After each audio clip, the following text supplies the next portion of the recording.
কেমন আছেন সবাই? আশা করছি আল্লাহর রহমতে সবাই ভালো আছেন। এতদিনের গোছানো সংসারটা হঠাৎ করেই সবকিছু ভেঙে টেঙে আবার গুছিয়ে নিতে হবে। তো এজন্য একটু টেনশন হচ্ছিল, কারণ এর আগে আমরা যতবার বাসা চেঞ্জ করেছি ঢাকার বাইরে তো কখনো যাওয়া হয়নি।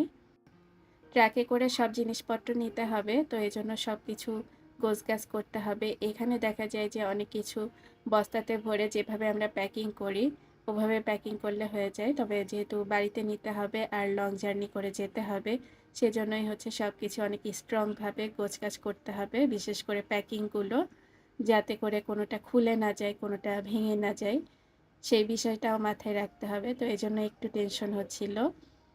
আর এদিকে যে রাতের জন্য রান্না বসিয়ে দিলাম, ডাল রান্না করব, এজন্য হচ্ছে আস্ত জিরা দিয়ে দিয়েছি, পেঁয়াজ কুচি, রসুন কুচি সবকিছু তেলের মধ্যে কিছুক্ষণ ভেজে নিচ্ছি।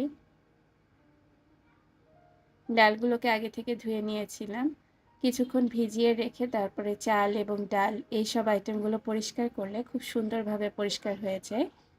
আর সাথে সাথে ধুয়ে নিলে দেখা যায় যে অত একটা ময়লাটা বের হয় না।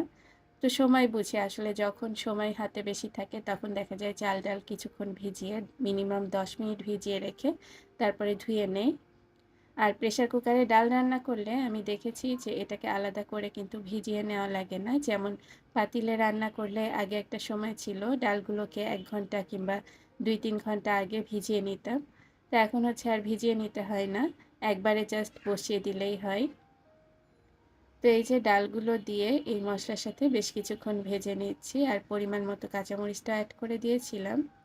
আগে একটা সময় ছিল সব তরকারিতে ঝালের পরিমাণটা অনেক বেশি দিতাম, এখন তো ঝালের পরিমাণটা ওভাবে বেশি দেওয়া যাচ্ছে না, কারণ বাচ্চারা বেশি ঝাল হলে পছন্দ করে না খেতে। আমার বাসায় এখন কেউ বেড়াতে আসলে কি হয় জানেন? বাসায় কেউ বেড়াতে আসলে সবাই বলবে যে এই রান্নাটায় ঝাল কম হয়েছে। কারোর কিন্তু আর কোনো কমপ্লেন নেই, তবে আমাদের বাড়িতে এবং আমার শ্বশুর বাড়িতে সবাই যেহেতু ঝালের পরিমাণটা একটু বেশি খেয়ে থাকে, সেজন্য বাড়ি থেকে যেই আসুক না কেন এসেই বলবে যে রান্নায় ঝালটা কম হয়েছে আর বাকি সব কিছু ঠিক আছে। ঈশানের বাবাকে বলেছিলাম আজকে অফিস থেকে আসার সময় একটা মুরগি নিয়ে এসো, তো আসার সময় মুরগি নিয়ে এসেছে, তো সেই মুরগিটাই কেটে কুটে এখন বসিয়ে দিয়েছি। আজকে একটু অন্যভাবে মুরগিটা রান্না করছি।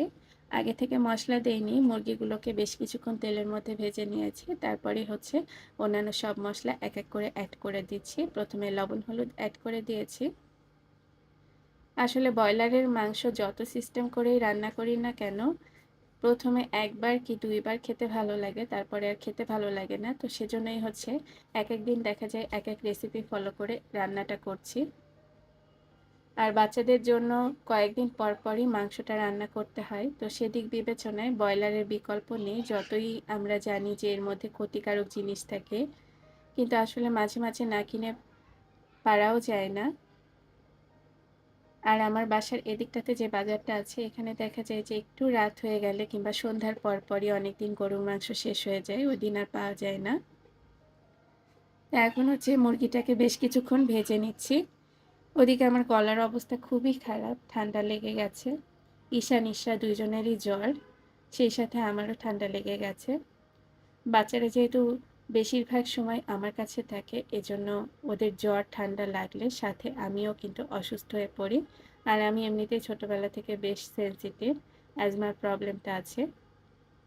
তো এই যে মাংসটাকে প্রায় 10 মিনিটের মতো তেলের মধ্যেই ভেজে নিয়েছি, তারপর এক এক করে সব মশলাগুলো অ্যাড করে দিয়েছি।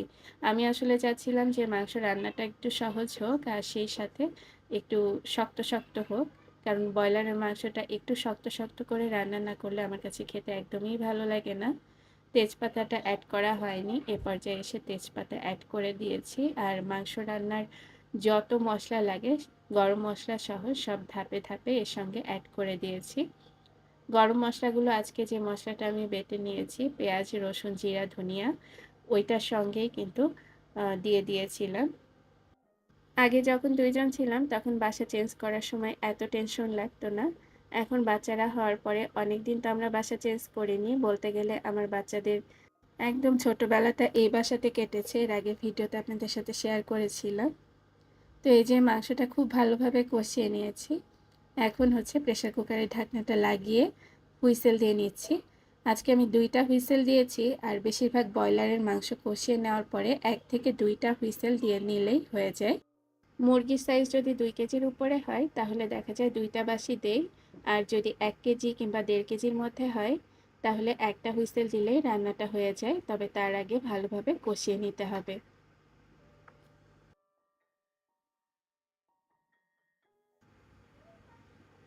প্রেসার কুকারের ঢাকনাটা খুলে নিয়েছি, রান্না কমপ্লিট। আর উপর থেকে কিছুটা পরিমাণ ভাজা জিরার গুঁড়া আর গরম মশলার গুঁড়া আমি ছিটিয়ে দিয়েছি, এতে করে খাবারের টেস্টটা অনেক ভালো হয়। আমি তো সবসময় এভাবেই রান্না করি। আজকের ভিডিওটা আপনাদের কাছে কেমন লেগেছে কমেন্ট করে জানাবেন। আশা করছি এরকমই নতুন একটি ভিডিও নিয়ে খুব তাড়াতাড়ি ফিরে আসবো আপনাদের সাথে শেয়ার করার জন্য। আল্লাহ হাফেজ সবাইকে।